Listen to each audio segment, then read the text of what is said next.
ગમે એટલું તમે મને ધારો નુકસાન કરવા તો તમે મારું નુકસાન કરી શકો, હું તમારું નુકસાન કરવા માંગુ તો હું તમારું નુકસાન કરી શકું. મારા ભાગ્યમાં જે ખોટ લખેલી છે એ મારે ખાવી જ પડે. કોરોના વખતે કરોડો રૂપિયાનું રોકાણ કરીને ધંધો શરૂ કર્યો હતો, પણ હજી ઓફ નહીં કર્યું ને વળતે દિવસે સાહેબે કીધું કાલથી બંધ. એમાં કોનો વાક?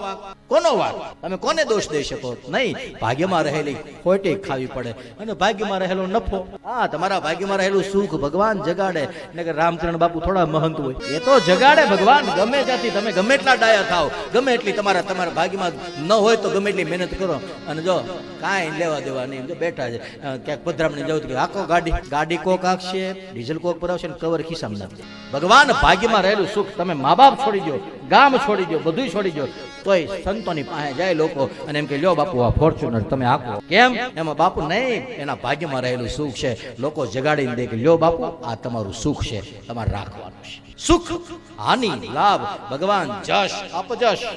ઘણી વખત આપણે ગમે એટલી મહેનત કરીએ તો જહ મળે નહીં, અબજહ જ મળે. ઘણા કાંઈ કરતા ન હોય પણ ટાણું થાય એટલે હારનું ટાણું થાય એટલે લે આવી ગયા આવું.